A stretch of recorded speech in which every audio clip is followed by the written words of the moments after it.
அது வந்து கண்டிப்பா ஏற்றுக்கொள்ள முடியாது. பிரதானத்துவம் இந்த கூட்டத்துக்கு கூட்டப்பட்டது. ஏன் இவ்வளவு பெரிய ஒரு கன்ஃபியூஷன்? நான் ரொம்ப சிம்பிளான ஒரு அவருக்கு வேற எந்த விதமான ரைட்ஸும் கிடையாது. நேர்பட பேசி நிகழ்ச்சிக்கு உங்கள் அனைவரையும் அன்போடு வரவேற்கின்றேன். இன்றைய நிகழ்ச்சியில் நாம் பாதிக்க இருக்கக்கூடிய தலைப்பு என்பது 234 தொகுதிகளுக்கும் வேட்பாளர்களை அறிவிச்சிருக்கிறது தாவேகா. இன்னொரு புறம் மாற்றுக் கட்சியினர் 100+ தொகுதிகளில் போட்டியிடுறாங்க. மாற்றுக் கட்சியிலிருந்து வந்தவங்களுக்கும் வாய்ப்பளிக்கப்பட்டிருக்கிறது. இதையும் ரொம்ப முக்கியமாக நம்ம கவனிக்க வேண்டியிருக்கிறது. அதை அடுத்து 2 தொகுதிகளில் விஜய் போட்டி போடுகிறார். இந்த 3 புள்ளிகளையும் நம்ம இணைத்து தான் நம்ம தலைப்பை கட்டமைச்சிருக்கிறோம். விஜயோட திட்டம் என்ன, இதுதான் தலைப்பு. நான் விருந்தினர்களை உங்களுக்கு அறிமுகம் செய்து விடுகிறேன். பத்திரிகையாளர் ஷபீர் அகமது அவர்கள். வணக்கம் ஷபீர். அரசியல் விமர்சகர் செந்தில்வேல் அவர்கள். வணக்கம் செந்தில். அரசியல் விமர்சகர் ரவீந்திரன் துரைசாமி அவர்கள். வணக்கம். அரசியல் ஆய்வாளர் பெருமாள்மணி அவர்கள். வணக்கம் பெருமாள்மணி. ரவீந்திரன் துரைசாமி சார், உங்களிடமிருந்தே தொடங்குறேன். ஏன்னா முதல்ல சொல்லப்பட்டது அவரால் 234 தொகுதிக்கும் கேண்டிடேட் போட முடியாது அப்படின்னு சொல்லப்பட்டது. போட்டிருக்கிறார். மாற்றுக் கட்சியினர் அவர் எப்படி அகாமடேட் பண்ணுவாரான்ற கேள்விக்கு உள்ளுக்கு கொண்டு வந்திருக்காங்க. கிட்டத்தட்ட 100+. விஜயை 2 தொகுதிகளில் போட்டிடுறார். அவரோட திட்டத்தை எப்படி நீங்க பாக்குறீங்க? அவருடைய பிறந்த நாள் தமிழ் மண்ணில் முதல் ஆண்டு கள்ளக்குறிச்சி சாராய சாவை சொல்லி அது நடத்தப்படலை. 2வது ஆண்டு 35 இடங்களில் தான் கொண்டாடப்பட்டது. அது 234 இடத்துல கொண்டாடப்பட்டதாட்டு புசி ஆனந்த் அவரோட பொதுச் செயலாளர் கிளைம் பண்ணார். அது பொய்யான கிளைம். அந்த அடிப்படையில் நான் 35 இடத்துக்கு மேலே அவருக்கு ஒர்த்தான கேண்டிடேட் இல்லைங்கிறத நான் தான் சொன்னேன். அன்டெஸ்டட் நாட் ப்ரூவ்டுன்னு சொன்னேன். பல நிரூபிக்காத ஒருத்தர் தலைமையில் யாரும் வரமாட்டாங்கன்னு சொன்னேன். அது உறுதியாக இருக்குது. நாம் தமிழர் சீமான் அதை சொன்னார். தம்பி, நீ பலம் நிரூபிக்காதவன். விஜயகாந்தாவது 8, 10, 5 நீ பலத்தை நிரூபித்தார். மக்கள் நல கூட்டணி ஒன்று நிறுவனார். ஒன்னால் அது முடியாதுன்னு சொன்னார். எங்கள் அண்ணன் திருமாவளவன் திமுக கூட்டணியில் தான் இருப்பார், அதுதான் அவருக்கு நல்லதுங்கிற கருத்தையும் சீமான் சொன்னார். அதுதான் இன்னைக்கு நிலை பெற்றிருக்குது. அதே மாதிரி இவர் எந்த இடத்துலையும் தன்னை சிஎம் கேண்டிடேட்டுங்கிறத காம்ப்ரமைஸ் பண்ணலை. ஆனால் இவரை சார்ந்தவர்கள் என்று கருதப்படக்கூடியவங்க எடப்பாடி 117, 117, எடப்பாடி 45 சீட்டு கொடுக்கிறாரு. அல்லது இவருக்கு ஆதரவு வலயத்தில் இருக்கக்கூடியவங்க எல்லாம் கசிய விடப்பட்ட தகவல் சொல்லப்பட்டதுலாம் பேசப்பட்டது. தாண்டி 234 போட்டது ஒரு சாதனை தான். விஜயகாந்த் டிக்ளேர் பண்ணி போட்டார். இவர் கடைசி நிமிஷத்தில் 214 போட்டிருக்காரு. ரெட்டியார்பட்டி நாராயணன் அதிமுக முன்னாள் எம்எல்ஏ நாங்குநேரி அவரெல்லாம் ஒரு கேண்டிடேட்டா வந்திருக்காரு. நீங்க ஒரு கேண்டிடேட்டா வந்து வேட்பாளர்கள் பட்டியலை பாக்குறப்ப உங்களுக்கு என்ன தோணுச்சு? அதுல ஏதாவது கணக்கு இருக்கா? அவரோட பாப்புலாரிட்டியை நம்பி நம்மளோட செல்வாக்குல நாம வெற்றி பெற முடியும்னு, கணிசமான வாக்கெடுத்து ஒரு மக்கள் சக்தி அணுக்க முடியும்னு பலரும் நம்பி உள்ள வந்திருக்காங்க. அப்படி வந்தவங்க தான் நெல்லை RS முருகன், நாங்குநேரி ரெட்டியார்பட்டி நண்பர் நாராயணன் போன்றவங்கெல்லாம் அப்படி வந்தவங்க தான். அந்த வகையில் அவருக்கு ஒரு 100 பேர் அந்த அளவுக்குள்ள வந்திருக்கதாட்ட நான் பார்க்குறேன். மற்றபடி மற்ற கேண்டிடேட்ஸ் வெறும் அப்சர்வர்ஸாக கேண்டிடேட்ஸாங்கிறது வரும் நாட்களில் தான் தெரியும். கன்னியாகுமரி மாவட்டத்தில் உள்ள 7 கேண்டிடேட்டும் எனக்கு கிடைச்ச தகவல் படி அப்சர்வர்ஸ் தான், கேண்டிடேட்ஸ் இல்லைங்கிற ஒரு தகவல் இருக்குது. அதே வேளையில் நெல்லை RS முருகனையும் நாங்குநேரி ரெட்டியார்பட்டி நாராயணன் முன்னாள் எம்எல்ஏயும் செங்கோட்டையனையும் சத்யபாமாவையும் இவர் சபாநாயகர் முன்னாள் சபாநாயகரோட மகன் லோகேஷ் அவர் அதிமுகவில் புறக்கணிக்கப்பட்டவர் அல்ல. அதிமுக இருக்கும் போதே லிவ்லியா வந்தவர். அதே மாதிரி தூசி மோகன்ங்கிற சிட்டிங் மாவட்ட செயலாளரையும் நம்ம குறைச்சி மதிப்பிட முடியாது. இவர்கிட்ட போன பிறகு தான் அவர் நீக்கப்பட்டது. செங்கோட்டன் போன்றவர்கள் கூட நீக்கப்பட்ட பிறகு தான் போனாங்கிற ஒரு சூழ்நிலையில் தூசி மோகன், இவர் லோகேஷ் போன்றவங்க பவர்ஃபுல்லா இருக்கும் போதே இவரை நம்பி போனவங்களும் இருக்கிறாங்க. இவரோட பாப்புலாரிட்டியை வச்சு ஒரு வாக்கு விகிதத்தை நாம பெற முடியும்னு பலரும். இவரோட திட்டம்ன்றது கேண்டிடேட்லாம் இல்ல, தன்னோட பாப்புலாரிட்டியை முன்னிலைப்படுத்தி நகர்றார் அப்படின்றத அவரோட பாப்புலாரிட்டியை முன்னேறப்படுத்தி அவர் எப்படி பொசிஷன் பண்றாருன்னா, சாமானியர்கள், பெரிய பெரிய பணக்காரர்கள் இருக்கலாம், அவங்க பெரிய அனுபவம் வாய்ந்தவங்க எல்லாம் சொல்லலாம், அதெல்லாம் இல்லை, நாங்க அனுபவம் இல்லாதவங்களா இருக்கலாம், ஆனா நாங்க நேர்மையா இருப்போம், விஜய் இறங்குறார் அப்படின்னு ஒரு இருக்குல்ல. அது எல்லாரும் கிளைம் பண்ணதானே. நாங்க ஊழல் பண்ண வந்திருக்கோம், நாங்க நேர்மை குறைவா இருப்போம் யாரும் சொல்ல போறா? எல்லாரும் அதுதானே கிளைம் பண்ணுவாங்க. ஆனா இவர் கூடுதலா சொல்ல நான் எல்லாத்தையும் விட்டுட்டு வந்திருக்கிறேன் அப்படின்னு. அது அவர் விட்டுட்டு வராது, விராம வராதுங்கெல்லாம் பெரிய மேட்டர் இல்லை. நீ யாருக்காக வர, எதற்காக வர, என்ன சொல்லி வராங்கிறதான் பிரச்சனை.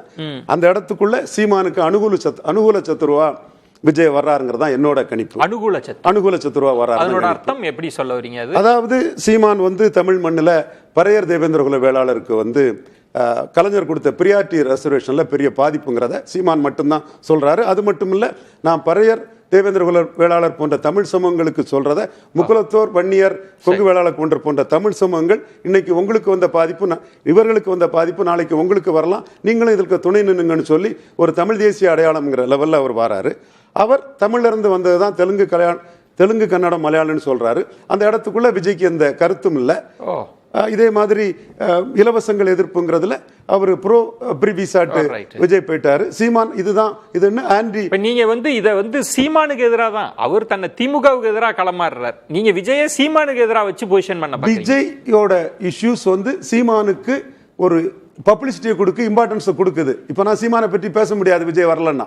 ஓகே, அது திமுக அண்ணா திமுக போட்டின்னு போயிருக்கோம். இப்ப விஜய் வந்தனால தான் 4 முனை அனுகூல சத்துருன்றீங்க. அனுகூல சத்துரு இந்த 2 இடத்துல எவிடன்ஸ் சொல்றேன். ஓகே, நம்ம அதுல அதை தாண்டி சிம்பிளா சொல்லிடுறேன். சீமான் 1.1 இருக்கும்போது கமல் சீமான் கம்பாரிசன் தான். அனுகூல சத்துரா கமல் வந்தனால தான் சீமான் 4 விழுக்காடு உயர்ந்தார். இந்த இடத்துல இப்ப 2 இடத்துல போட்டி போடுறாருல, அது பெரம்பூர், திருச்சி கிழக்கு, அது அவருக்கு உரிமை இல்ல. நம்ம அதை क्वेश्चन பண்ணல, அதுல ஏதாவது பொலிட்டிக்கல் கணக்கு இருக்கான்னு கேக்குறேன். பப்ளிசிட்டி கிடைக்கும். மற்றவங்க ஒரு இடத்துல போடும்போது இவர் 2 இடத்துல போடுறத பற்றி விமர்சனங்கள் வரும். பாசிட்டிவா செலவர் பண்ணுவாங்க, நெகட்டிவா செலவர் பண்ணுவாங்க. சோ அது அவருக்கு ஒரு சினிமா ஹீரோ அரசியலுக்கு வரும்போது அவரை பற்றிய பார்வை அதுல கூடுதலா வருங்கிற போது அது பப்ளிசிட்டி ஓரியன்டா அவர் பண்றாரு. அவருக்கு உரிமை அது. அதுக்குள்ள நான் வரல. நான் அவரை வர்றது என்னன்னா, நிறைய இஷ்யூஸ்ல அவருக்கு நிலைப்பாடு கிடையாது. சீமானுக்கு அதுல நிலைப்பாடு இருக்குது. அந்த நிலைப்பாடு அந்த தமிழ் சமூகங்கள்ட்ட சீமானை கொண்டு போய் சேர்க்கும். அது கமலஹாசன் அனுகூல சத்துருவா சீமானுக்கு இருந்த மாதிரி விஜயும் அனுகூல சத்துருவா சீமானுக்கு இருப்பாருங்கிறது என்னோட பார்வை. பெருமாள் மணி, இப்போ கேண்டிடேட் போடுறப்ப ஒவ்வொரு கட்சிக்கும் ஒரு கணக்கு இருக்கும். நம்ம பொதுவாக பெரிய கட்சிகளோட கணக்கை தான் பெருசா நம்ம பேசுவோம். ஒவ்வொரு கட்சிக்கும் ஒரு கணக்கு இருக்கும். மாற்று கட்சியில பிளேஸ்மெண்ட் பண்ணியிருக்கிறாங்க, ஒவ்வொருத்தரையும் தேர்ந்தெடுத்து தான் போட்டிருக்கிறாங்க. 2 இடத்துல அவர் போட்டி போடுறேன்னு சொல்றது, அதுல அவர் சொல்றாரு சீமானுக்கு அனுகூல சத்துரு, தன்னை நம்பி இறங்குறார், அவ்வளவுதான். இதுதான் இதுக்குள்ள இருக்கு. இதுல பெரும்பாலானவர்கள் ரொம்ப சாமானியர்களா இருக்கிறாங்க, அப்சர்வர்ன்றார், வெறுமனே பார்க்க போறாங்க இந்த ஆட்டத்தை அப்படின்னு சொல்றாரு. என்ன கணக்கு இருக்குன்னு நீங்க பாக்குறீங்க? அதான் இப்போ ஒரு அரசியலை பொறுத்தளவுல யாருக்காக வரார், எதுக்காக வரார் அப்படிங்கறத முக்கியமான கேள்வி. அப்போ நேற்று வேட்பாளர் பட்டியலில் அதுக்கான விடை கிடைத்து விட்டது. இதுவரை ஆட்சி அதிகாரத்துக்குள் வராத சபால்டன் பீப்புளுக்காக, ஏழை எளிய ஒடுக்கப்பட்ட மக்களுக்காக அவர் வரார். இப்போ நீங்களே உங்க கேள்வியில் அழகா குறிப்பிட்டது போல வேட்பாளர் பட்டியலை நம்ம ஆழமாக பார்த்தோம் அப்படின்னாலே அதுக்கான விடை இருக்கு. ஏறக்குறைய 15 தொகுதிகள், தனி தொகுதிகளில் அந்த கட்சியினுடைய மாவட்ட செயலாளர்கள் போட்டி போடுகிறார்கள். அந்த 15 தொகுதிங்கிறது சென்னையில் ஆரம்பித்து திருப்பெரும்புதூர் வழியா போய் துறையூர் வழியா ஓட்டப்பிடாரம் தொகுதி வரைக்கும் மாவட்ட செயலாளர்கள் நிற்கிறாங்க. ஸோ கட்சிக்குள்ள எவ்வளவு அதிகாரம். அப்போ நமக்கு மாவட்ட செயலாளர்கள் அவர் அறிவிக்கும் போது அவங்க எல்லாம் யாரு என்னங்கிற விவரம் நமக்கு தெரியல. ஆனா இன்னைக்கு வேட்பாளர்களாக அறிவிக்கிற பொழுது அந்த கட்சிக்குள் யாரையெல்லாம் அதிகாரப்படுத்தி வைத்திருக்கிறார், அந்த கட்சிக்குள் மாவட்ட செயலாளராக பெரும்பாலும் யாரை நியமித்திருக்கிறார். இன்றைக்கு பெரும்பாலும் 14 தொகுதிகளில் மாவட்ட செயலாளரை போட்டியிட வைக்கிற அளவிற்கு அவர் சபால்டன் பீப்புளினுடைய ஒரு நம்பிக்கை. பிற கட்சிகள் அப்படி இல்லைன்றீங்களா? பெரும்பாலான கட்சிகளில், குறிப்பாக தமிழகத்தை 234 தொகுதிகளுக்கும் வேட்பாளரை போடுகிற வல்லமையோடு இருக்கிற கட்சிகள்ல அவங்க தனி தொகுதிகளில் போடுவாங்க. நீங்க சொன்னீங்கன்னா, நீங்க அப்படி நுணுக்கமாக போனீங்கன்னா பெருமாள் மணி, திரு சீமான் அவர்கள் பழைய கேண்டிடேட்டையும் எடுத்து பாருங்க, அந்த வெளிச்சம் படாத சமூகத்தை கொண்டு நிறுத்திருக்காங்க. நிச்சயமா சொல்லணும், அது இன்னும் அடுத்த விளிம்பு நிலைக்கு நடந்திருக்கிறார். சீமானுக்கு அவர் அனுகூல சத்துருன்னு சொல்றாங்க. நான் எப்படி பாக்குறேன்னா, ஐயா சீமானுடைய பாதையில் ஐயா சீமானும் ஐயா அண்ணாமலையும் திராவிட அரசியலை எதிர்த்து ஒரு விஷயத்தை கட்டி எழுப்புனாங்க. அதுல அந்த பாதையில ரொம்ப வேகமாக போகிற ஒரு இடத்துல ஐயா விஜய் நிற்கிறார். அவங்க 2 பேர் விட்ட இடத்துல இருந்துன்னு கூட சொல்லலாம், அல்லது இன்றைக்கு ஐயா விஜயனுடைய பாதைக்கே ஒரு அடித்தளம் இட்டதுன்னு இவங்க 2 பேரையும் சொல்லலாம். ஏன்னா இந்த 5 ஆண்டுகள்ல இருவரும் திராவிட இயக்கங்களை அவங்க எவ்வளவு கடுமையாக விமர்சிச்சாங்க, எவ்வளவு கடுமையான விமர்சனங்களை முன் வச்சாங்க, அதையெல்லாம் மனதில் வைத்து பார்க்கிற பொழுது இன்றைக்கு ஐயா அண்ணாமலை களத்துக்கு வருவாங்களா இல்லையானே தெரியல. ஐயா சீமான் 234 வேட்பாளர்களையும் போட்டு களத்துக்கு போயிட்டாங்க. ஆனால் ஐயா சீமான் வேட்பாளர்கள் மீது விழாத ஒரு வெளிச்சம். ஏன்னா ஐயா சீமான் 234 தொகுதிகளுக்கும் அறிவிச்சாங்க. ஏன் ஐயா விஜயனுடைய வேட்பாளர்கள் மேல விழுது, அதை ஏன் ஒவ்வொருத்தரும் நம்ம டீகோட் பண்ணி பேசுறோம்? அதுல கணக்கு இருக்கா? ஆமா, நிச்சயமா இருக்குல்ல. பொதுவாக ஒரு பெருங்கொண்ட சமூகம் இருக்குன்னா அது சார்ந்து ஒரு கேண்டிடேட் போடுவாங்க. இல்லாட்டி கவுண்டர் போலரைசேஷனுக்கு தோதுவா ஒரு கேண்டிடேட் போடுவாங்க. விஜய் அதை மாத்துறாரு, அந்த ஈக்குவேஷனை மாத்திருக்காரு. இல்ல, அந்த ஈக்குவேஷனை மாத்துறாருங்கிறத விட முதல்ல தனித்தொகுதிகளில் யாரை போடுறாருன்னு பாருங்க. தனித்தொகுதிகளில் போடக்கூடிய அளவுக்கு அவர் மாவட்ட செயலாளர்களை கட்சி இயக்கத்தில இருந்தே கொண்டு வந்து வச்சிருக்காரு. வேற எந்த பெரிய கட்சிகளுமே தனித்தொகுதியில வேட்பாளர்களை போட வேண்டிய நிர்பந்தம் இருக்கு, போடுறாங்க. ஆனா மாவட்ட செயலாளர்கள் நிக்கிறாங்களா? அங்க ரொம்ப மைக்ரோ அளவுல பேசுறதுனால ஒரு கேள்வி. இப்ப ரவீந்திரன் துரைசாமி தான் மைக்ரோ அளவுல பேச முடியும் சொல்லுங்க. இல்ல, அந்த இடத்துல இப்ப நீங்க சொல்றீங்கல்ல மணி, நீங்க ஒரு ஸ்டாண்ட் எடுக்கணும். நீங்க போலரைசேஷன்லாம் நடந்துருச்சுன்னா நீங்க எந்த கருத்தும் இல்லாமலாம் ஓடிட முடியாது. அப்ப அதை செய்யறாரு அவர். இதுவரை ஆட்சி அதிகாரத்துக்குள் வராத, இது என்னுடைய அரசு அப்படின்னு நம்பாத, ஐயா ஆட்சி அதிகாரத்துக்குள்ள வர்றதுன்னா எம்எல்ஏ ஆகிறதோ, எம்பி ஆகிறதோ, ஐஏஎஸ் ஆகிறதோ, ஐபிஎஸ் ஆகிறதோ இல்லைங்கய்யா. இந்த அரசாங்கம் என்னுடைய அரசாங்கம் நம்பணும். ஒரு ஃபைலை என்னால மூவ் பண்ண முடியணும், ஒரு போஸ்டிங்கை வாங்க முடியணும், அப்படி பிளேஸ்மெண்ட் அந்த மாதிரி. அப்போ அந்த மாதிரி தமிழ்நாட்டில் இப்போ ஆங்கிலேயர்கள் இருந்தபோது ஒரு சமூகம் இது நம்ம அரசு நினைச்சாங்க, காங்கிரசார் இருந்தபோது ஒரு சில சமூகங்கள் இது நம்ம அரசு நினைச்சாங்க, பெருந்தகை அண்ணா வந்த பொழுது ஒரு சில இது நம்ம அரசுங்க அப்படின்னு நினைச்சாங்க. அப்புறம் ஜெயலலிதா அம்மாவும் கலைஞர் ஐயா டாக்டர் எம்ஜிஆர் அவர்களும் ஜெயலலிதா அம்மாவும் ஒரு சில சமூகங்களை அதிகாரப்படுத்தினாங்க. அப்ப இதுல எல்லாம் இல்லாத இது ஒரு ஆர்கானிக்கான இது. நான் யாரையும் குறை சொல்லல. இந்த இடத்துக்குள்ள வர இயலாத சமூகங்கள், இந்த அதிகார கட்டமைப்புக்குள்ள வர இயலாத சமூகங்கள் இன்னைக்கு ஐயா விஜய்க்கு பின்னாடி போய் திரண்டு நிக்குது.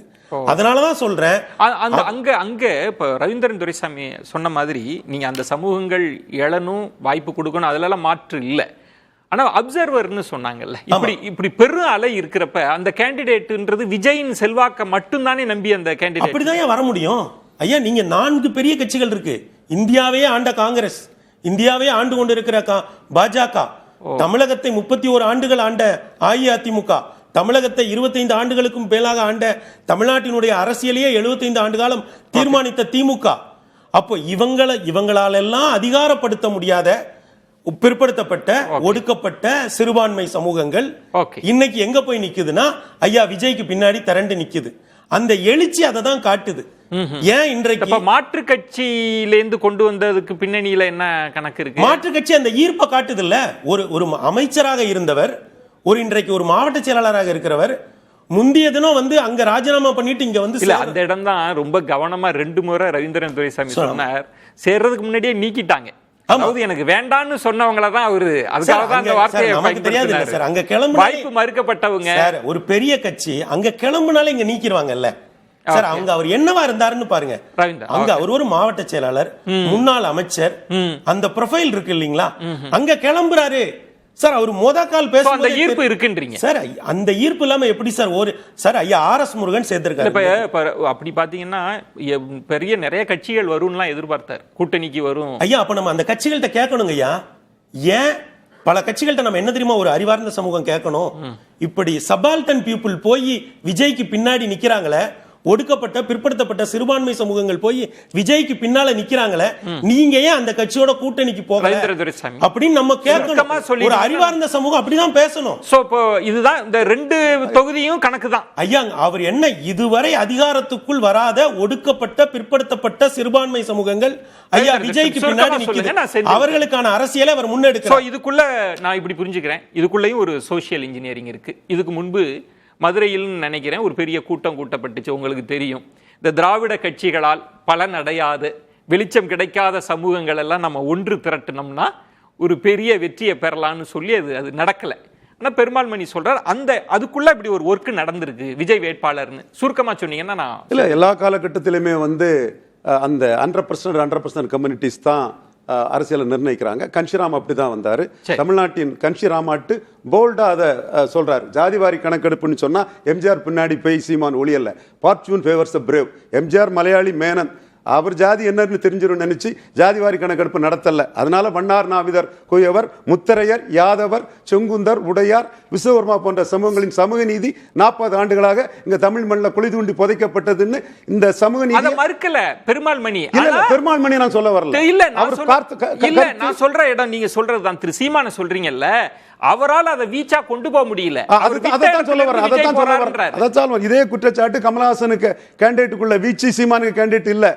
கமலஹாசனுக்கு மகேந்திர அண்ணாலும் சரி, மௌரியா அண்ணாலும் சரி, செஞ்சனில் உள்ள ஐஏஎஸ் ஆபீசராலும் சரி பாப்புலர். ஆனா 1.1 இருந்த சீமான் கமலஹாசன் வந்ததுனால கமலஹாசனை தாண்டி 2 ஆயிட்டார். பார்ட் டைம் பொலிட்டிஷியன் கமலஹாசனை சீமான் தாண்டி நிற்கிறாரு.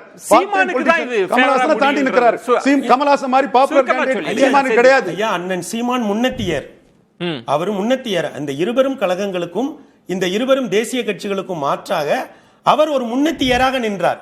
தம்பியா இவர் வராரு. திமுக எப்படி அண்ணனாக நிலைப்பாடு இல்லாமயே வந்துருமா அண்ணன் சார்? தம்பி அண்ணனாக திமுக இருக்குல்ல, தம்பியாக அதிமுக இருக்குல்ல, ரெண்டும் ஒரே பாதையில தானே போறாங்க. கமலஹாசன் தான் சீமான் வெளிச்சத்துக்கு வந்தார்.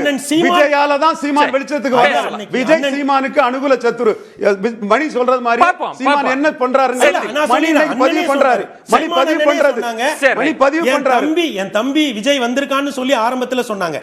அதுதான் லாபங்கற. அவர்கள் இருவரும் இன்றைக்கு ஒரு புதிய சமூக நீதியை, எளிய சமூகங்களை அதிகாரப்படுத்துகிறார்கள். செந்தில், இப்போ இது விஜயின் திட்டம் என்ன அப்படின்னா, அவர் ஜெயிக்கணும்ன்றது மேலெழுந்த வாரியாக பேசுறது. இப்ப வேட்பாளர் அறிவிக்கிறது, 234 கேண்டிடேட் போடுறாரு, நிறைய சாமானியர்களை நம்மளால பார்க்க முடியுது, மாற்று கட்சியினர் வராங்க, இவரே 2 தொகுதியை செலக்ட் பண்றாரு. அதுக்கு பின்னாடியும் பெரிய கணக்குகள்லாம் இருக்கு. நீங்க எப்படி புரிஞ்சுக்கிறீங்க விஜயோட திட்டம் எதுவா இருக்கும்னு புரிஞ்சுக்கிறீங்க? நம்ம சத்யராஜும் வடிவேலும் ஒரு படத்துல கிரிக்கெட் டீமுக்கு ஆள் சேர்ப்பாங்க சார். கிரிக்கெட் விளையாடணும் முடிவு பண்ணியாச்சு. இப்போ ஆள் கிடையாது, 11 பேர் வேணும். ஒருத்தர் கோழி பிடிச்சிட்டு இருப்பார். உன் பேர் என்ன? சங்கிலி. இன்னையிலேருந்து நீ கங்குலி, நீ வா அப்படிம்பார். இப்படியே ஒவ்வொருத்தரையா கூப்பிட்டு வருவாங்க. 11 பேர் வேணும், ஆள் கிடையாது. தேங்காய் பொறிக்கிட்டு இருக்கிறவன், கோழி பிடிக்கிறவன், இப்படி போய் அந்த டீமில் ஒரு 11 பேரை பிடிச்சிட்டு வருவாங்க. எல்லா கட்சியிலும் வேற வேற கட்சியிலிருந்து வந்தவர்களுக்கு இடம் கொடுக்கப்படுகிறது, மாற்றுக் கட்சியை சேர்ந்தவர்களுக்கு பொறுப்பு கொடுக்கப்படுகிறது. அது பிரச்சனை இல்லை. ஆனால் இங்கே ஃபேக்ட் அதல்ல. ரவீந்திரன் சொன்ன மாதிரி அமைப்பு இல்லை. 100 கேண்டிடேட்டு, ஒருத்தர் 2 பேர் இல்லை, 100 கேண்டிடேட்டு, 100க்கும் மேற்பட்ட கேண்டிடேட்டு. என்ன காரணம்? உங்க கட்சியை சேர்ந்தவர்கள் எல்லா கட்சியிலும் தனக்கு சீட்டு கிடைக்கலன்னு போராடுவாங்க. வேற 100க்கும் மேற்பட்டவர்கள் வேற கட்சியிலேருந்து வந்திருந்தாங்கன்னா பெரிய போராட்டமே வெடிச்சிருக்கணும். ஆனா கொஞ்சம் பேர் அந்த ஹோட்டல் வாசல்ல போராடினாங்க. பெரிய போராட்டம் கூட இல்லை. நீங்க சொல்றது 100+ன்றது வந்து அமைப்பு இல்ல, அதனால அமைப்பு இல்ல, இட்டு நிரப்புறாங்க. இப்ப நான் இன்னும் தெளிவா சொல்றேன். மதிமுக தொடங்கப்பட்ட போது மரியாதைக்குரிய திரு வைகோ அவர்கள் முதல் தேர்தலில் சந்தித்த போது இப்படி எல்லாம் என்ன செய்யல, அமைப்பு இல்லாம தங்களுக்கு கேண்டிடேட் இல்லாம என்ன செய்யல, சிரமப்படல. ஈவன் இவர் சிரமப்படல. யாரு? சீமானன். நீங்க சொன்ன மாதிரி 234 கேண்டிடேட்டுக்கும் அவர் என்ன செய்யல, அப்படி வேற எங்கேயாவது முந்தா நாள் வாரக்கு என்ன அப்படிலாம் இல்லை. எல்லா கட்சிகளுக்கும் அந்த அமைப்பு அவங்க உருவாக்கி வச்சிருந்தாங்க, இருக்குது. உங்ககிட்ட அமைப்பு இல்லை, அதனால இதை செய்றீங்க. ஒன்று. இப்போ அதை விட பெரிய சிக்கல் பேசு பொருள் என்னன்னா சார், இதை நிச்சயமா இன்னும் ஓரிரு நாளில் ஒருவேளை திருமதி சங்கீதா அவர்கள் இது தொடர்பாக ஏதாவது கருத்தை சொல்லக்கூடும், அது சர்ச்சையாகக்கூடும். என்ன அப்படின்னு கேட்டீங்கன்னா, நீங்க வந்து ஐடிக்கு பயந்த அல்லது வருமான வரித்துறைக்காக நீங்க வந்து கடன் கொடுத்ததாக இப்ப இவர் ஒரு கேள்வி கேட்கறாரு. தமிழ்நாடே கடன்கார மாநிலம்னாரு. இங்க குடும்பத்துக்கே கடன் கொடுத்திருக்காரு ஒருத்தர். சரியா? அந்த தலைவர் கொடுத்தாரு, இந்த தலைவர் அந்த தேர்தலை கணக்காட்டினா நீங்க வேற யாராவது சொன்னீங்கன்னு வைங்க, அப்ப நீங்களும் ஒத்துக்குங்க மற்றவங்களுக்கு உங்களுக்கு வித்தியாசம் இல்லைன்னு. நீங்க ஊழலை ஒழிக்க வந்த உத்தமர்கள் என்ன சொல்லுங்க, உங்களுக்கு அதுக்கு வித்தியாசம் இல்ல. இல்ல நான் முடிச்சறேன் சார். மொத்தம் நீங்க இதுக்குள்ள அவரோட வியூகமா பார்க்கலையா? இதுக்குள்ள அந்த வியூகத்தை தான் நான் சொல்ல வரேன். இது என்னன்னு சொல்றேன். இப்ப எது வியூகம்? அவருடைய வியூகம் எங்க இருக்குன்னா, மனைவிக்கு கடன் கொடுத்திருக்காரு, அப்பாவுக்கு கடன் கொடுத்திருக்காரு, அம்மாவுக்கு கடன் கொடுத்திருக்காரு. விட்டுருங்க, அண்டர்ஸ்டுட்னு கூட வச்சுக்கிடுங்க சார், பரவாயில்ல சார். பெத்த தாய்க்கு கடன் கொடுத்திருக்காரு, புரிஞ்சுக்கிறேன். 2 பிள்ளைங்களுக்கும் கடன் கொடுத்திருக்காரு சார். 2 பிள்ளைகளுக்கு இன்னும் திருமணம் ஆகல. சரியா? உலகத்துல தமிழ்நாட்டில் யாராவது ஒரு தந்தை தகப்பன் திருமணம் ஆகாத தன்னுடைய தான் அந்த பிள்ளைங்களை பார்த்துக்கணும். நான் ஏன் திருமணம் ஆகலன்னு அண்டர்லைன் பண்றேன்னா, திருமணமான கணக்கு வழக்கு தனிப்பாங்க. நம்ம ஊர்ல கல்யாணம் ஆயிடுச்சு, வாங்கனக்கு தனி எங்கனக்கு தனி கடன் கொடுத்தோம்னு கூட சொல்லலாம். பையனுக்கும் மகளுக்கும் கடன் கொடுத்ததாக சொல்லுகிறார். சரி, அவர் சொன்னாரு அப்படின்னு யாரையா நீங்க காட்டினீங்கன்னா உங்களுக்கு அவங்களுக்கு என்ன வித்தியாசங்கிறத நான் திருப்பி திருப்பி திருப்பி திருப்பி கேட்கிறேன். ஒன்று. இன்னொன்று, இப்ப நீங்க வந்து விமர்சனமா தான் பாக்குறீங்களா? இப்ப பெரும்பாலும் இல்ல சார், நான் முடிச்சிடறேன். அடுத்தது, நீங்க இல்ல பேசு பொருள் இது பேசு பொருளா இல்லையான்னு நான் கேட்கிறேன். நீங்க எவ்வளவு பெரிய ஏமாற்று வேலையை மோசடியை பண்றீங்க, அதை பேசக்கூடாதா? அப்ப இதை பேசணுமா இல்லையா சார்? ஒரே ஒரு படத்தோட வருமானத்தை தானே காட்டியிருக்காரு அவரு இன்னைக்கு கணக்குல. நீங்க என்ன சொன்னீங்க? உச்சத்திலிருந்து வந்தேன். ஒரு படத்துக்கு அவருக்கு எவ்வளவு சார் வருமானம் சொல்லுங்க சார்? 1500 கோடி ரூபாய். இதே அரங்கில் சகோதரர் பெருமாள் மணி நானும் பேசும்போது ஜனநாயகன் படத்தை பற்றி ஒரு விவாதம் வந்தபோது அது முடிஞ்சிடுச்சுன்னா இனி தயாரிப்பாளருக்கு தான் நஷ்டமோ லாபமோ, விஜய்க்கு ஒண்ணு கிடையாது. அவர் சம்பளம் வாங்கினாரு, நடிச்சாரு, முடிச்சாரு, வந்துட்டாருன்னு ஒரு நிமிஷம் வச்சாரு அப்படின்னு ஒரு வாதம் வச்சாரு. இல்ல ஆதவர்ஜினா இப்ப சொல்றாரு ஜனநாயகன் சரியான தேதியில் ரிலீஸ் ஆயிருந்தா 1500 கோடி ரூபாய் விஜய்க்கு கிடைத்திருக்கும், விஜய்க்கு 1500 கோடி ரூபாய் நட்டம்னாரு. இல்ல இப்ப நான் என்ன கேக்குறேன்னா, நீங்க இந்த இடத்துல உங்களுக்கு பேச உரிமை இருக்கு, விமர்சிக்கலாம்.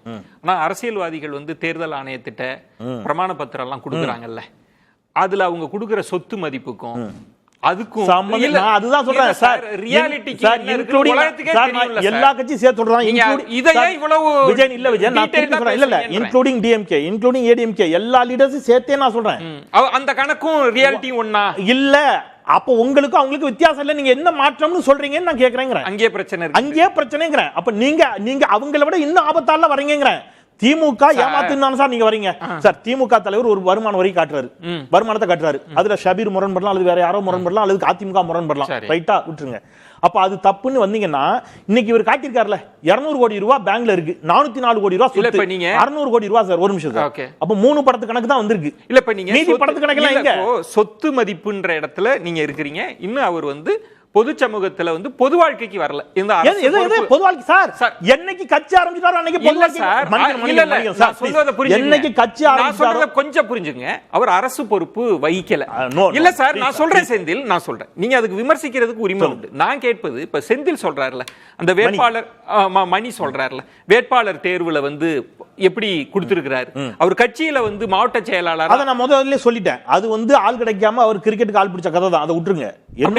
அப்படிதான் சார் கட்சியிலே பொறுப்பு கொடுத்திருக்காரு சார். எதுல சார்? கட்சியிலே மாவட்ட செயலாளர் பொறுப்பெல்லாம் நீங்க ரெண்டு விஷயம். அதன் வாழ்த்துக்கள், பாராட்டுகள். ஆனா அது ரொம்ப ஒரு வாதம் வைத்தார் அவர் செஞ்சிருக்கிறார், வாழ்த்துக்கள்.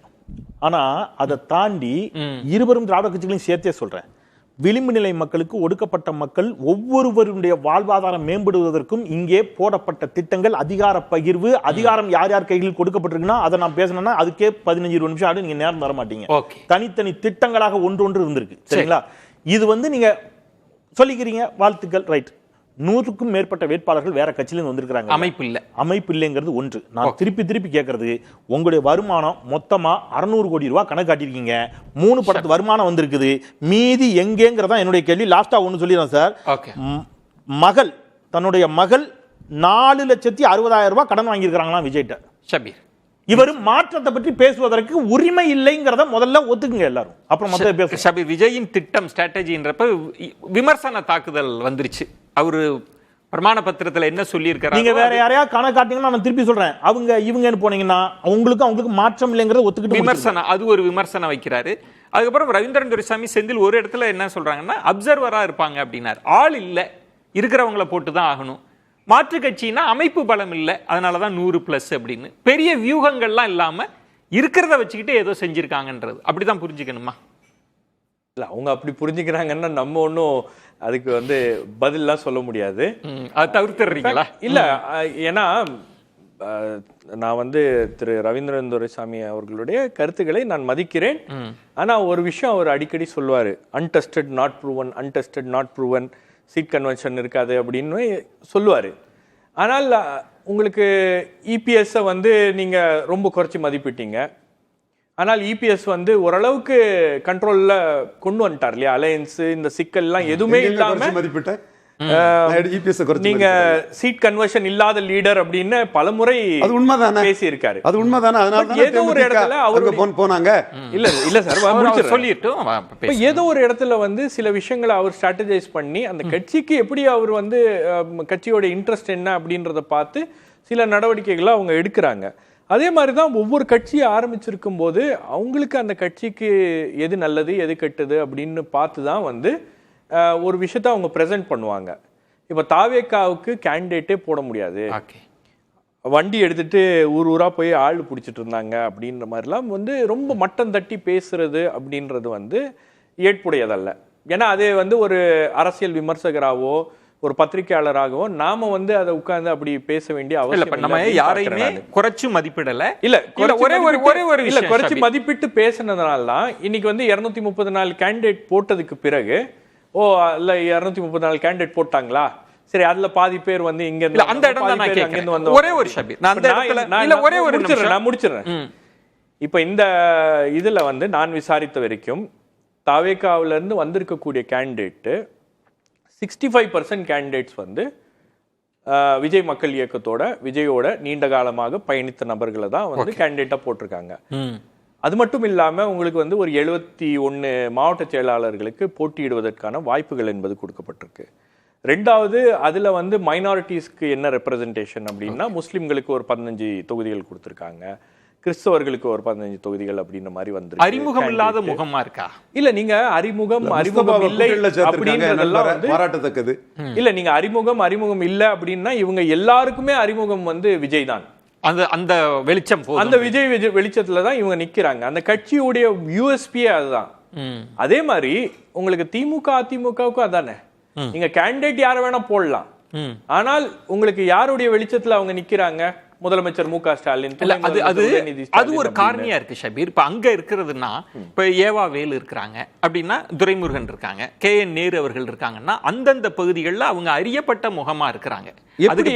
எப்படி அவங்க அறியப்பட்ட முகங்களாக மாறாங்க? 75 ஆண்டு கால வரலாறு இருக்கு அந்த கட்சிக்கு. நீங்க 75 ஆண்டு கால வரலாறு இருக்கிற ஒரு கட்சியோட நீங்க 2 வருஷம் 3 வருஷம் வரலாறு இருக்கிற ஒரு கட்சி வரலாறே இன்னும் எழுதல, அந்த கட்சியை நீங்க கம்பேர் பண்ணி பேசுறது. இந்த களத்துல இந்த களம் எப்படி மாறுது? ஒரு தேர்தல்ல அது போட்டியாக மாறுகிறதா? தேர்தல்ல அவங்களால போட்டி ஏற்படுத்தக்கூடிய அளவுல அவங்க இருக்காங்களா? ஒரு தாக்கத்தை ஏற்படுத்துகிறார்களா அப்படின்னா நிச்சயமாக விஜய் வந்து ஒரு தாக்கத்தை ஏற்படுத்துகிறார். நீங்க தாக்கத்தை ஏற்படுத்துறதுனாலதான் இன்னைக்கு வந்து திமுகவும் அதிமுகவும் அவங்களுடைய ஸ்ட்ராட்டஜியை பல கட்டங்கள்ல மாற்றி இருக்கிறார்கள்.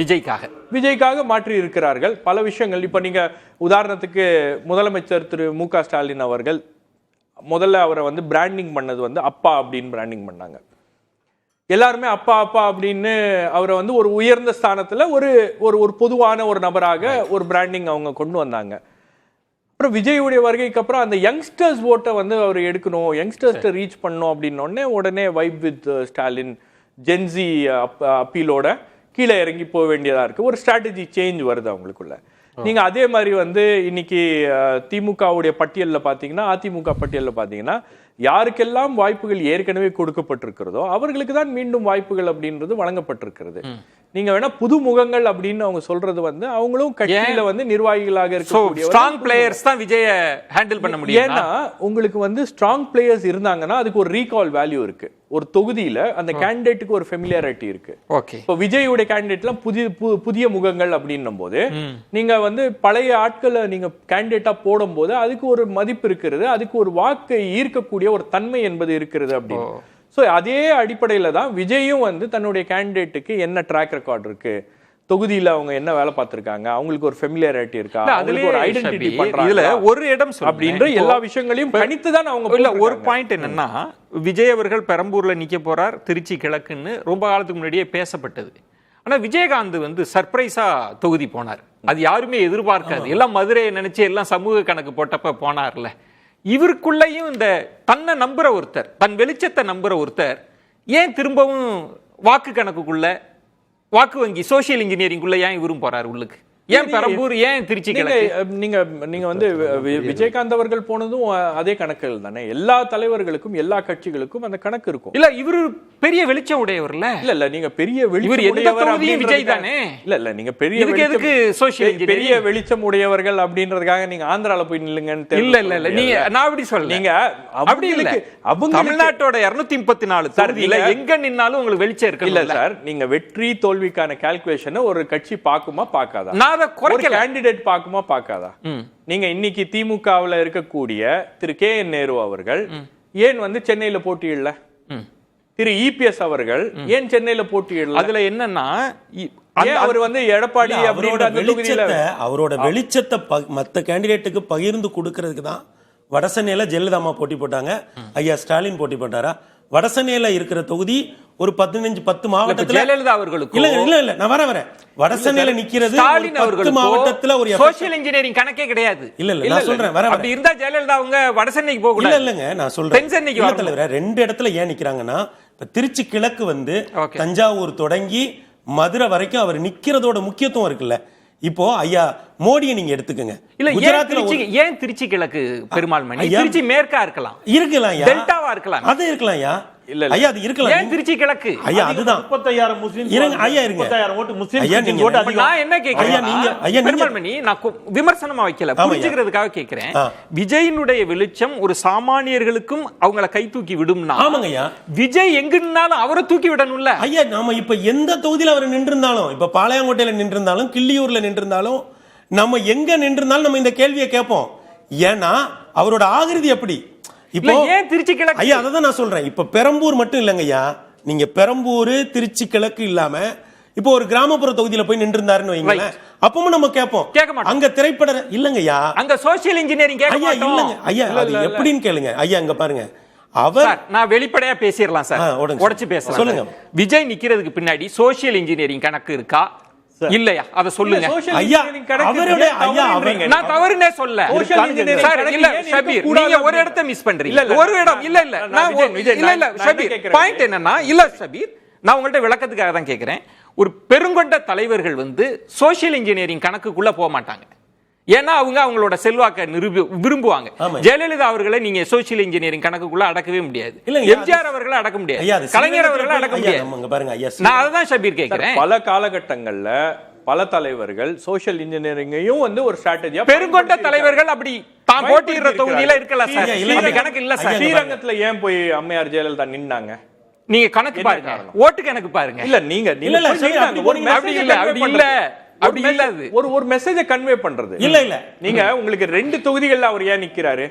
உங்களுக்கு சென்னை வந்து ஸ்ரீரங்கத்துல நின்னாங்கன்னா இல்ல சார், நான் ஒரு 2009 இத சேர்த்து அவர் என்கிட்ட கேட்டனால தான் நான் வந்தேன். அவர் சொல்லிட்டு வரேன் சார். ஒரு பாயிண்ட் என்னன்னா, வெற்றி கணக்குன்னு புரிஞ்சுக்கிறதா இல்ல தன்னை ரொம்ப செக்யூர்டா நம்ம வின் பண்ணிரணும். எல்லாரும் அவங்களுக்கு வசதியான இடத்துல நிக்கறல தப்பு இல்ல, நான் அத பெருசா இல்ல. நம்ம யாருமே தப்பு ரைட்டுக்கே போல.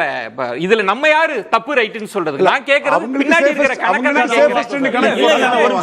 விஜயன் ஐயா, அவருடைய விஜயன் சார் கொஞ்சம் உடைச்சு பேசணும் ப்ளீஸ் சார். நான் சொல்றேன் சார், கொஞ்சம் உடைச்சு பேசணும். வேணாம் சார், ஓகே. எதுக்கு இவ்வளவு சுத்திட்டு? எல்லாரும் இதே அரங்குல பேசியிருக்கிறோம், எல்லாருக்கும் தெரியும். சர்வே எடுக்கப்பட்டுச்சு, திமுக எடுத்துச்சு, அதிமுக எடுத்துச்சு, பாஜக எடுத்துச்சு, தாவேக எடுத்துச்சு. தாவேகாவின் வாக்கு வங்கி மிக அதிகமாக இருப்பது சென்னையில, சென்னை சிட்டிக்குள்ள. எவ்வளவு இருக்கு? நான் முடிச்சிடுறேன், வரேன்.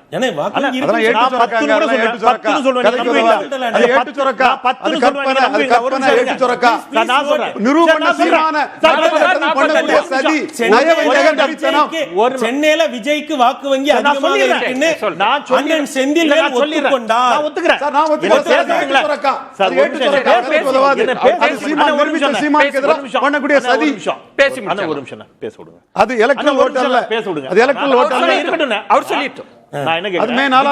விஜய் பெரம்பூர்ல போட்டிடுறாருங்க, ரைட், ஓகே, மாற்று கருத்து இல்லைங்க. திருச்சி கிழக்குக்கு காரணம் இஸ்லாமியர்கள் கிறிஸ்தவர்கள் வாக்கு அங்கே அதிகம், அதனால அங்க போட்டிடுறாரு, ரைட். அதனால தான் திமுக அங்கே இனிகோ இருதராஜை களமிறக்கி இருக்கிறது. Yes, social engineering sitting MLA கடந்த முறை இறக்கியதுக்கு காரணம், இந்த முறை இறக்கியதுக்கு காரணம் தான். நீங்க அங்க போறீங்கிற கேள்விதான். இப்ப நான் என்ன கேட்கிறேன், விஜய் விடுங்க, புசி ஆனந்த் ஏன் சென்னையில போட்டிடுறாரு, ஆதவர்ஜனா ஏன் சென்னையில போட்டிடுறாரு? உங்களுடைய டைவர்ட் பண்ணல, உங்களுடைய அத்துணை பெரும் தலைவர்களும் சென்னையை சுத்தி மட்டும் இருக்கிறது காரணம் என்ன தெரியுமா? வேற எங்கேயும் உங்களுக்கு ஓட்டு கிடையாது, நீங்க எடுத்த சர்வேலையே. அதாவது அவருடைய ஆளுமை எந்த அளவுக்கு பெரிய ஆளுமைனா, அவர் எந்த தொகுதியில நின்னாலும் அது பேசு பொருளா இருக்கும். ஏங்க, திருச்சி கிழக்குல போய் நிக்கிறாரு. ஒருவேளை நான் கேட்கிறேன், அவர் கிறிஸ்தவ வாக்குகளை குறி வச்சு போறாருன்னு வச்சுக்கோ, கிறிஸ்தவ சமூகத்தினுடைய முகமாகவே அறியப்படுகிறவர் ஐயா இனிகோ இருதராஜ். அவரை எதிர்த்து போய் கலங்கான்வாரா? சொல்லும் போதே நீங்க யோசிச்சு பாருங்க. அப்போ விஜய்னு சொல்லல ஐயா, அப்போ அப்படி ஒரு சொல்றாரு இல்ல, அப்படி ஒரு அங்க பாருங்க, தப்பு இல்ல. நீங்க அவர் இல்ல இவர் யாரு? அப்படி ஒரு தர்க்கத்தை நீங்க வச்சீங்கன்னா கிறிஸ்டியனா ஜோசப் விஜய் யாரு? இல்ல இல்ல, செந்திலன் நான் தொடறேன். இப்ப செந்திலன் ஒன்னு சொல்லிட்டாரு, சென்னையில நல்ல வாக்கு சதவீதம் இருக்கிறதுனால சென்னையில அவங்களோட கருத்து கணிப்புலயும் மற்றொரு எடுத்த கருத்து கணிப்புல அதான் வந்திருக்குன்னு ஒத்துக்கிட்டாரு. நன்றிண்ணே. முதல்ல அது இருக்கட்டும். பாருங்க, ஐயாவே டென்ஷன் ஆகிற அளவுக்கு இன்ஜஸ்டிஸ் நடக்குது. அதைத்தான் நான் சொல்ல வந்தேன். சபீருக்கு நான் பதில் சொல்றேன், எனக்கு பதில் டைம் தரணும்.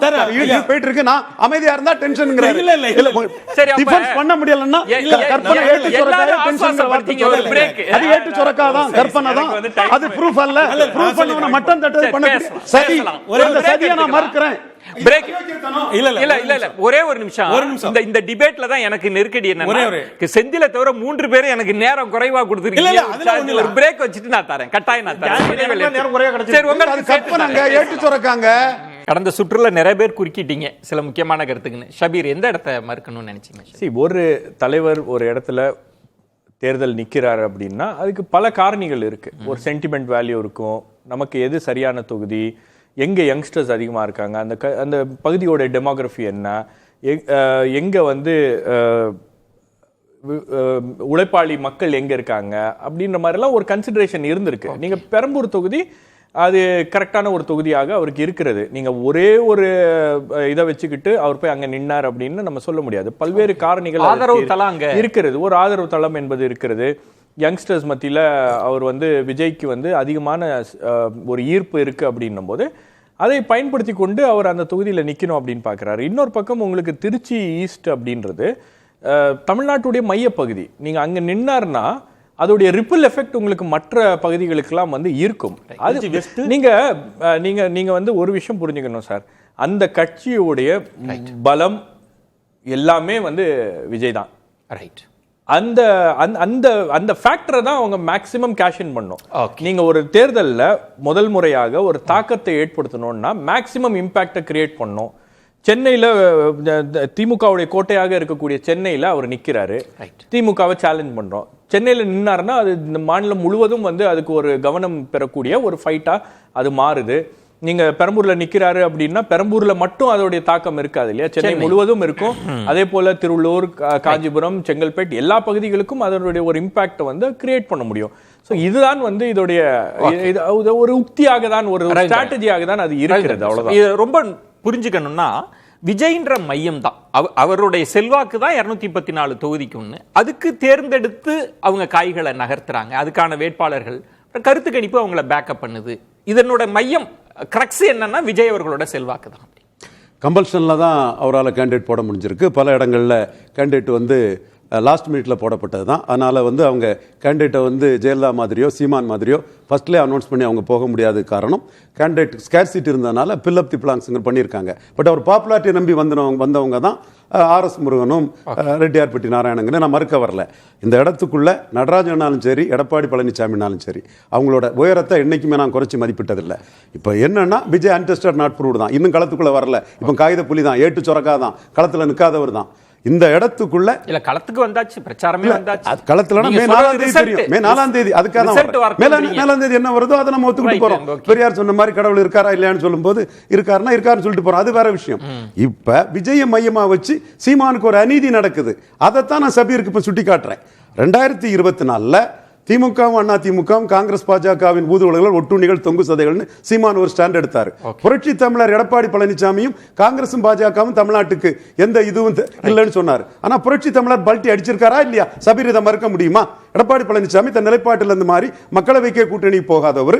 மோடி அண்ணாமலை எல்லாரும் சீமான ப்ரொஜெக்ட் பண்ணிடுவாங்க. ஷபீர் என்ன சொல்ல வந்தாருன்னா இல்ல அவரோட சீட் கன்வெர்ட்டபிலிட்டில 70 சீட் 80 சீட்னு கையில வச்சிட்டு இருக்காருல்ல, அப்படியே ஜெயிச்சு தானே அது யாரும் மறுக்க முடியும்? கூட்டணி கட்சிகளும் சீட் கன்வெர்ட் பண்ண முடியல தான் சொன்னேன். இன்னொன்னு சொல்றேன், அவர் வந்து விக்கிரவாண்டில ஈரோடு கிழக்குல நிக்கல, இதை ஜெயலலிதா நிக்கல கலைஞர் நிக்கலன்னு சொல்றாங்க.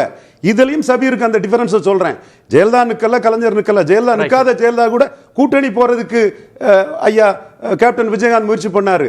நிக்காத எடப்பாடிய முன்னாள் முதல்வரோ என்னவாட்டு இருங்க, களத்துல விட்டு ஓடிய கோளை டேஷ்கள்னு எடப்பாடி அடிக்கிறாரு, என்டி அடிக்கிறாரு. நீங்க இதுல ஒரு சிக்கல், ஒரு பாயிண்ட் விளக்கம் இல்ல, நீங்க நிறைய முறை இதை சொல்லியிருக்கீங்க.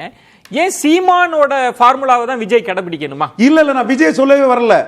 விஜய்ங்கிற மாய பிம்பத்தை களத்துக்குள்ள வராதவரை வச்சு எடப்பாடிய சீமான் பலகீனப்படுத்தி தான் ஜெயலலிதா உயிரோடு இருக்கும்போது 1.1 இருந்தவர் 8.2 வந்தாருங்கிறது மறைக்கப்படுது. அது இன்டெலக்சுவல் டிஸ்ஆனஸ்ட்ங்கிற வார்த்தையோட அது முடிக்கிறாங்க. நீங்க அதை சொல்லிட்டீங்க. ஆனா விஜய்க்கான ஒரு ஸ்ட்ராட்டஜின்னு இருக்குல்ல, அது கை கொடுக்குமா கை கொடுக்காது? அது க்ரௌட் புல்லிங் கெபாசிட்டி உள்ள யாருக்கும் 234 போட்டா ஓட்டு உண்டு. விஜய் 234 போட்ட சாதனை, அவருக்கு ஒரு வாக்கு கன்வெர்ட்டபிலிட்டி சீட்டா கன்வெர்ட் ஆகுமா? சீட் கன்வெர்ட்டபிலிட்டி வரட்டு களம் எப்படி அமைதுங்கற போது சொல்லுங்க. உங்களுக்கு அதுல மதிப்பிடுதலே இல்லையா? மதிப்பிடுதல் இருக்குது, டைம் கொடுத்து சொல்றேன். டைம் எப்படி பாக்க விஜய்ன்ற ஃபேக்டரை மட்டும் மையப்படுத்தி தான் வராங்க அப்படின்றது மட்டுமே போதுமானதா? ஐயா ஒரு விஜய்ங்கிற ஒரு விஷயத்தை மையப்படுத்தி இதுக்கு முன்பு கமலஹாசன் உதாரணத்துக்கு எடுத்துக்கலாமே. அன்னைக்கும் ஊடகங்கள்லாம் ஆமாய்யா. பேசிச்சு, அவருக்கு பெரிய வெளிச்சம்லாம் கிடைச்சது. ஆமாங்க ஆனா அவருடைய செல்வாக்கு கன்வெர்ட் பண்ண முடிஞ்சுதா? ஐயா, இப்ப விஜய்ங்கிற ஒரு ஆளுமையின் மீது தான் அந்த கட்சி கட்டப்பட்டது. ஆனா அது களத்துல வேட்பாளர்களை போடுகிற பொழுது அப்படி 14 தொகுதியில வந்து மாவட்ட செயலாளர்களை போடுறாங்க. மாவட்ட செயலாளர்களை போடுறாங்கன்னா என்ன, கட்சியவே அப்படி அதிகாரப்படுத்தி வச்சிருக்காங்க. அப்போ எவ்வளவு சிறுபான்மையினரை போட்டிருக்காங்க? 15க்கும் மேற்பட்ட சிறுபான்மை இஸ்லாமியர்கள், 15க்கும் மேற்பட்ட கிறிஸ்தவ சிறுபான்மையினர். வேற எந்த கட்சி இதை பண்ணியிருக்கு? ஆண்ட கட்சிகள் பண்ணல. அப்போ அந்த இடத்துல அது வந்து ஐயா பெரியாருடைய கைப்பிடித்து, ஐயா அம்பேத்கருடைய கைப்பிடித்து, ஐயா காமராஜருடைய கைப்பிடித்து நான் நிக்கிறேங்கிற இடத்துல அந்த கரிஷ்மா ஒரு சபால்டனுக்கான ஒரு ஸ்டாரா அவர் மாறுறாரு. ஒடுக்கப்பட்ட எளிய பிற்படுத்தப்பட்ட விளிம்பு நிலை சமூகங்கள் அவருக்கு பின்னாடி திரண்டு நிக்குங்கிறத அவர் ரெகக்னைஸ் பண்ணி அதை கேண்டிடேட்டா மாத்துறாரு. அந்த இடம் தான் நம்ம கவனிக்க வேண்டிய இடம். நாம இவ்வளவு நாள் அவருடைய கரிஷ்மா மேல சார் இந்த கட்சி நின்னுது, வர்ற கூட்டத்தை தான் சார் பார்த்தோம், அந்த கத்துனதை தான் சார் பார்த்தோம். ஆனா கேண்டிடேட் போட்ட உடனே கேண்டிடேட்டை தொகுத்து பார்க்கணும்ல சார். துறையூர் தனி தொகுதியில ஏன் சார் மாவட்ட செயலாளர் நிக்கிறாரு? ஒட்டப்படாரம் தனி தொகுதியில மாவட்ட செயலாளர், திருப்பரம்பூர் தனி தொகுதியில மாவட்ட செயலாளர். அப்ப இது என்ன செய்தியை சொல்லுது? திருவண்ணாமலையில ரெண்டு தனி தொகுதி, 2 தனி தொகுதியிலும் மாவட்ட செயலாளர் போடுறாரு. அப்ப இது எதை சொல்லுது? எதை சொல்லுதுன்னா அதுதான் அந்த இடத்துல தான் ஒரு கரிஸ்மேட்டிக் பர்சன். ஒரு பாயிண்ட் எலக்டோரல்ல ரிசல்ட்ல நீங்க பல தொகுதிகள் பாத்தீங்கன்னா ஒரு பெருங்கொண்ட சமூகம் இருக்கும். ஆமா, பல நேரங்கள்ல இப்ப திரு ஸ்டாலின் அவர்களுக்கு கை கொடுக்கிறது பெருங்கொண்ட சமூகத்துக்கு எதிராக இருக்கிற அணிதிரள் சமூகம் இருக்குல்ல, இது ரெண்டும் தான் எலெக்ஷன் முடிவுக்கு காரணியா இருக்கு. இப்ப சபால்டன் அதையும் தாண்டி விளிம்பு நிலையை வைக்கிறார்ல, இவருக்கு எங்கிருந்து ஓட்டு? அதான் சார் அருமையான கேள்வி சார், இதுதான் ரொம்ப நுட்பமான கேள்வி சார். இந்த 2 பெரிய கட்சிகளும் 60 வருஷங்களா ஒரு 40% மக்களை அதிகாரப்படுத்தவே இல்லை சார். அந்த 40% மக்களும் இன்னைக்கு ஐயா விஜய்க்கு பின்னாடி நிக்கிறாங்க. அந்த 40% மக்கள் எங்கெல்லாம் இருக்காங்கன்னா பிற்படுத்தப்பட்ட ஒடுக்கப்பட்ட சிறுபான்மை சமூகங்கள்ல நிக்கிறாங்க. சீமான் எடுத்தது ஃபேக்ட், இவர் சொல்றது கிளைம். அதுதான் ஏட்டு சொரக்கான்னு சொல்றேன். இல்ல இங்க இதுக்கு பின்னாடி ஒரு வாக்கு வங்கி கணக்கு, பேக்கிங் கம்யூனிட்டி கணக்கு இருக்கு, ஒரு சமூக நீதி கணக்கு இருக்கு, ஒரு சமூக நீதி கணக்கு இருக்கு. இந்தியாவில் முதல் சட்ட திருத்த தீர்மானம் கொண்டு வரப்பட்டது இங்கே, எங்க இந்த திராவிட மண்ணில். அன்னைக்கெல்லாம் விஜய் பிறக்க கூட இல்லை. ஏதோ வந்து ஒடுக்கப்பட்டவர்களுக்கும் பிற்படுத்தப்பட்டவர்களுக்கும் வேற எதுவுமே மற்ற கட்சிகள் செய்யலை என்பது போன்ற வாதத்தை வைப்பது அறமற்ற வாதம். சரியா? 69 விழுக்காடு இடஒதுக்கீடு இங்கே தான் சாத்தியம். பெண்களுக்கான சொத்துரிமை முதலில் கொடுத்தது திராவிட முன்னேற்ற கழகம். ரைட்டா? பெண்களை எம்பவர் பண்ணாங்க. அருந்ததிகளுக்கான உள்ளிட ஒதுக்கீட்டை கொடுத்து அருந்ததிகளை எம்பவர் பண்ணாங்க. எத்தனை அருந்ததிய இளைஞர்கள் மருத்துவர்களாகவும் மிகப்பெரிய பதவிகளில் வந்திருக்கிறார்கள் அப்படிங்கிறது மனசாட்சி உள்ளவர்களுக்கு தெரியும். இஸ்லாமியர்களுக்கான உள்ளிட ஒதுக்கீட்டை திராவிட முன்னேற்ற கழகம் கொண்டு வந்த காரணத்தினால் எத்தனை இஸ்லாமிய பெண்கள் மருத்துவர்களாக ஆகியிருக்கிறார்கள் அப்படிங்கிறது மனசாட்சி உள்ள ஒவ்வொருவருக்கும் தெரியும். இடதுசாரிகளை விட, எழுச்சி தமிழர் திருமாவளவனை விட, திராவிட முன்னேற்ற கழகத்தை விட விஜய் என்ன செஞ்சு கிழிச்சிட்டாரு? யாருக்கு? ஒடுக்கப்பட்ட மக்களுக்கு. சார் ஒரு நிமிஷம் சார், ஒரே ஒரு வார்த்தை, ஒரு நிமிஷம் சார். எனக்கு என்ன புரியல, என்ன ஆளுமை சார்? உலகத்துல தாம் பெத்த பிள்ளைக்கும் தன்னை பெற்ற தாய்க்கும் கடன் கொடுத்தவர் எப்படி சார் ஆளுமையா இருப்பாரு? இல்ல நம்ம ஏன் அவ்வளவு அப்படி இல்ல, நான் பர்சனலா சத்தமா பேசணும் அப்படி இருக்கு. பர்சனலா போல சார், ரொம்ப நியாயமா கேட்கணும் சார், ரொம்ப simple sir. Sir political point இல்லனா இது பர்சனலா இல்ல, நான் ஒரு தனிப்பட்ட வாழ்க்கை எதுவும் பேசல. அபிடவிட்ல குறிப்பிட்டிருக்கிறத ஐயா சந்திரசேகர் அவர்களுக்கு 3 கோடி ரூபாய் கடன். இல்ல செந்தில், அது பர்சனல் டாக்குமெண்ட் பண்ணிக்க. இல்ல ஒரு நிமிஷம், அது பொலிட்டிக்கல் டாக்குமெண்ட் கிடையாது. பர்சனலா பதில் இல்லனா பர்சனலா என்ன பேச விடுங்க, அமைதியா இருங்க ஒரு நிமிஷம். நீங்க தமிழ்நாட்டு மக்களை எப்படி காப்பாத்துவீங்கிற பொலிட்டிக்கல் கேள்வி அதுக்குள்ள ஒளிஞ்சிருக்குது. நீங்க பெற்ற மகளுக்கு 4 லட்சம் ரூபாய் கடனை கொடுத்திருக்கீங்க. அந்த பொண்ணு அதை திருப்பி தரணும், கடனா திருப்பி தரணும் சார். நீங்க பெற்ற பையனுக்கே நீங்க உதவி செய்ய மனசு இல்ல. உச்சத்துல நான் ஒரு வார்த்தை சார் ப்ளீஸ் தயவு செய்து. அதெல்லாம் ஃபைனான்சியல் மேனேஜ்மென்ட்ல வர விஷயம். பேச விட மாட்டேங்கிறார். ஒரு ஃபைனான்சியல் மேனேஜ்மென்ட் அமைதியா இருங்க மணி, பேச விடுங்க சார். உச்ச மணி அமைதியா இருங்க. இல்ல தலைவர், ஃபைனான்சியல் மணி அமைதியா இருங்க மணி, ஒரு நிமிஷம் அமைதியா இருங்க மணி. சுருக்கமா, உச்சத்தில் இருந்து வந்தேன்னு சொன்னவர், உச்சத்தில் விட்டுட்டு உங்களுக்கு உதவி செய்ய வந்திருக்கேங்கிறவர், உச்சத்தில் இருந்தவர் தாம் பெற்ற பிள்ளைக்கே உதவி செய்யல, கடனா கொடுத்திருக்காரு. இந்த நாட்டு மக்களுக்கு எப்படி உதவி செய்யறாரு? ரொம்ப முக்கியமான கேள்வி, ரொம்ப வரலாற்று முக்கியத்துவம் வாய்ந்த கேள்வியை செஞ்சு வைக்கிறார். என்னங்க இது? என்னங்க இது? என்னங்க தான் ஒரு பர்சனல் இத வந்து இவ்வளவு தூரம் அரசியல் ஆக்குறது இது ஒரு தரமான விவாதம். பர்சனல் இல்ல, இது என்ன பர்சனல்? நீங்க அநாகரிகமா பேசறனா? ஏதாவது அநாகரிகமா பேசறனா? இது பர்சனல் ஏது சார் பர்சனல்?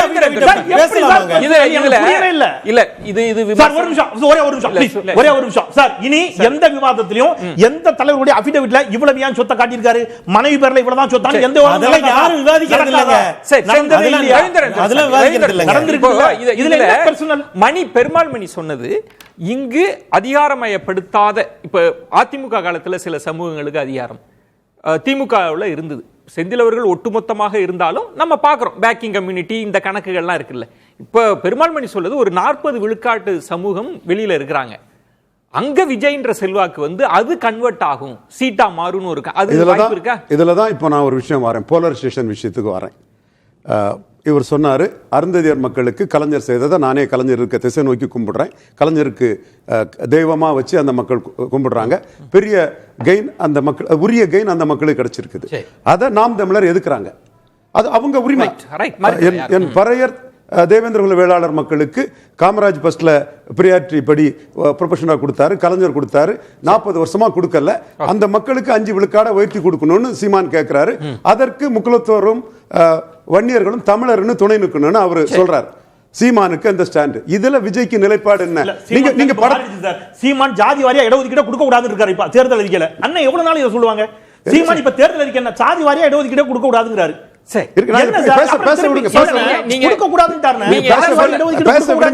நீங்க என்ன சொல்ல வரீங்கன்னா போலரைசேஷன்ல விஜய் அடிபட்டு போயிருவாருன்றீங்களா? அதைத்தான் சொல்ல வர்றேன். அது இதுல வந்து இந்த மக்களுக்கு பாதிப்பு 5 விழுக்காடு. சார் அவர் சொல்றது 40 விழுக்காடு சமூகம் வெளில வர்றேன். அத சொல்லுங்க. அந்த இடத்துக்குள்ள விஜய்க்கு நிலைப்பாடு என்ன? அங்கேயும் இல்ல இங்கேயும் இல்ல, நடுவில் அடிபடுறாரு. ஒன்னு. ரெண்டாவது வந்து பெரியார் மண்ணா பெரியாரே மண்ணாங்கிறதுல நடுவில் அடிபடுறாரு. 2. மூணாவது தமிழர் வந்ததான் தெலுங்கு மலையாளம் கன்னடங்கள நடுவில் அடிபடுறாரு. இந்த இடத்துக்குள்ளதான் நான் போலரைசேஷன் பண்றாரு சீமான். நிறைவு சுற்று எல்லாரும் ரத்தின சுருக்கமா ஒரு சில வார்த்தைகள்ல சொல்லலாம். விஜயோட திட்டம் எப்படி சம்ம பண்ணுவீங்க ஷபி? இல்ல, விஜயோட திட்டத்தோட நான் அதிமுக திமுகவுடைய கேண்டிடேட் லிஸ்ட் பாக்குறேன். அவங்க வந்து பழைய கேண்டிடேட்ஸ் யாருமே மாத்தல. அதிருப்தி இருந்தாலும் நாம வந்து ஜெயிக்க போறோம் அப்படின்ற மாதிரி பண்ணிருக்காங்க. ரெண்டாவது, மூத்த தலைவர்களுக்கு ரிட்டையர்மெண்ட் கொடுத்துருக்கணும், ஆனா கொடுக்கல. சில பேருக்கு ரிட்டையர்மெண்ட் கொடுத்துருக்காங்க, ஆனா ரிட்டையர்மெண்ட் கொடுத்த இடத்துல அவர்களுடைய மகன்களுக்கும் மற்றவர்களுக்கும் குடும்ப உறுப்பினர்களுக்கும் இருக்கு கொடுத்துருக்காங்க. நீங்க ஆர் காந்தியோட பையன், அதே மாதிரி உங்களுக்கு வந்து மோகன், கார்த்திக் மோகன், அதே மாதிரி இவரு யாரு திருவிக்கா நகர் கேண்டிடேட்டா இருந்தாரு, திருவிக்கா நகர்ல போட்டிட்டாரு எம்எல்ஏ. நீங்க மகன்களுக்கும் குடும்ப உறுப்பினர்களுக்கும் ஒரு சொத்தாக ஒரு தொகுதி மாறி இருக்கு அப்படின்னு கேண்டிடேட்டை பத்தி பேசினால 100க்கும் மேற்பட்ட கேண்டிடேட்கள் வெளியில இருந்து வந்ததுனால பாவம் கண்ணதாசா ஏசுதாசான்னு தெரியாதபடி பாபுவா பிரபுவான்னு தெரியாம பேசுற அளவுக்கு ஆயிடுச்சு. ஒன்று. இன்னொன்று, 60 புதிய முகங்களுக்கு வாய்ப்பளித்திருக்கிறோம் என்று முதலமைச்சரே சொல்லிய பிறகு புதிய முகங்களுக்கு வாய்ப்பளிக்கவில்லை என்று தோழர் சபீர் சொல்வது சுருக்கமா. விஜய்க்கு திட்டம் எம்ஜிஆர் ஜெயலலிதா புகழ்பாடி செங்கோட்டையன் சத்யபாமா லோகேஷ் போன்றவங்களை வேட்பாளராக நிறுத்தி தோல்வி அடைந்துகிட்டு இருக்கக்கூடிய எடப்பாடி பழனிசாமியை பலகீனப்படுத்தணுங்கிறதா விஜய்க்கு திட்டம். இதே திட்டத்தை தான் சீமான் எம்ஜிஆர் ஜெயலலிதாவை கடுமையாக விமர்சிச்சு நான் பெனிஃபிஷரி காஸ்ட், சமூக நீதி சூறையாடப்படக்கூடிய தன்மைக்கு எதிராக பலனில்லாத காஸ்ட்களை பிரதிநிதித்துவப்படுத்தி ஏடிஎம்கே பலகீனப்படுத்துவது சீமானுக்கு திட்டம். ஏழை எளிய பிற்படுத்தப்பட்ட ஒடுக்கப்பட்ட சிறுபான்மை சமூகங்களினுடைய சபால்டன் சமூகங்களின், இதுவரை அதிகாரத்துக்கு வராத சபால்டன் சமூகங்களின் நம்பிக்கை நட்சத்திரமாக ஐயா விஜய் வந்திருக்கிறார். It is written on the star என்று சொல்வார்கள். காலத்தின் கட்டாயமாக வந்திருக்கிறார். பெண்கள் அவரை மிகவும் நம்பிக்கையோடு இந்த தேர்தலில் பார்க்கிறார்கள். அதிகாரமற்றவர்களை அதிகாரப்படுத்துவதற்காக வந்துதித்த ஒரு நட்சத்திரம் அவர் என்பதன்றி வேறில்லை. நன்றி. சிறப்பு விருந்தினர்களுக்கு நெஞ்சம் நிறைந்த நன்றிகளை தெரிவித்துக் கொள்கிறேன். மற்றொரு தலைப்பில் சந்திக்கிறேன். நன்றி, வணக்கம். அது வந்து கண்டிப்பா ஏற்றுக்கொள்ள முடியாது. பிரதானத்துல இந்த கூட்டத்துக்கு கூட்டப்பட்டது. ஏன் இவ்வளவு ஒரு கன்ஃபியூஷன்? நான் ரொம்ப சிம்பிளான ஒரு அவருக்கு வேற எந்த விதமான ரைட்ஸும்